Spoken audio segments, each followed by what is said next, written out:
All right, so next up is cardiovascular health and how it's important for stroke victims. So quite often it's quite a neglected part of like the stroke recovery, especially in years past. A lot of the focus has been on like the resistance training and the strengthening of certain muscles. And the thought of cardiovascular health hasn't really been prioritized when there's actually been multiple studies come out to show that if you improve the cardiovascular health, you can help have direct effects on other areas such as resistance training. You build up the cardiac base and it can basically improve their ability to walk at a faster pace, walk for longer distances and generally do daily activities. So if we go to the next slide, the way we're going to break this down is the easiest one. So if you stand up. This one is going to be walking, but they're going to have the assistance of a walking frame, or there might be a barrier depending on where you are or however it is going to be easiest. So they're just going to walk. You're going to stay within 1 to 2 feet of them, so you're at a distance where you can catch them and at least help them stabilize if you see any problems. One of the cues you're going to look out for is foot placement. Make sure if they have a slightly off foot placement, you know this is probably going to suggest some kind of instability and you're going to pay more attention. But as long as they look stable, you just stay at a safe distance and you let them do what they got to do. All right, so the moderate one, this is going to be basically just normal walking. So if you just stand up, just take a walk. Once again, similar procedure, you stand at a close distance, you keep an eye on the foot placement, you make sure nothing looks dangerous, and they should be able to sustain the walk. For all of these, the walking time or the activity is going to range from around 10 to 30 minutes depending on the severity of their problem, how you think they're progressing. But as long as it's over that 10-minute mark to start to generally build up some cardiovascular and like aerobic benefits, that's what we're going to need. The last one, it's a bit difficult to explain in here, but it's basically going to be faster pace walking, and ideally you would be outside so they can experience different terrains. You might walk on gravel, you might walk on mud, whatever is around you in that vicinity. You also want them to be walking up slight gradients and like different terrains, just so their body gets used to walking on different areas. They start to develop some kind of balance as well as the cardiovascular health, and you can combine the two together. Once again, same safety cues. Just make sure you stay within distance to help them out. But yeah. All right, so the next exercise, it's basically going to be replicating some kind of like dance class.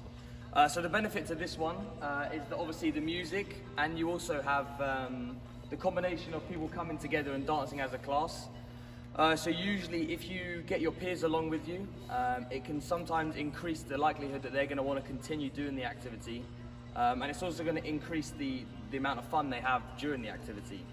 So you're going to make sure during this that the goal once again is to improve that cardiovascular health.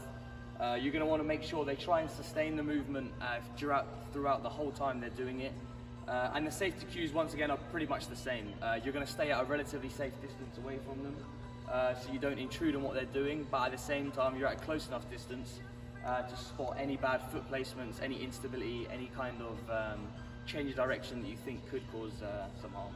So basically how it's going to go is all three of the people are going to follow the same general routine, which is 2 steps with the right foot, 2 pokes with the arm, 2 pokes with the other arm, and 2 steps with the left foot.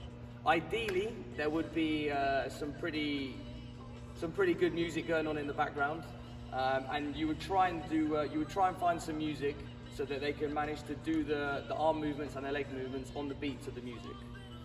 So the most easiest one is going to be a person who is not able to sustain their balance independently. So they're going to be seated during the activity, and obviously, as I said earlier, ideally it will be on the beat of the music, so make them feel more involved. Well, it's going to be there. It is. I mean, that's pretty class. All right, the next one, the moderate one. This is someone who is able to stand, however, they cannot stand completely independently. They need support from what would be some kind of walking frame, and they're going to follow the same routine again.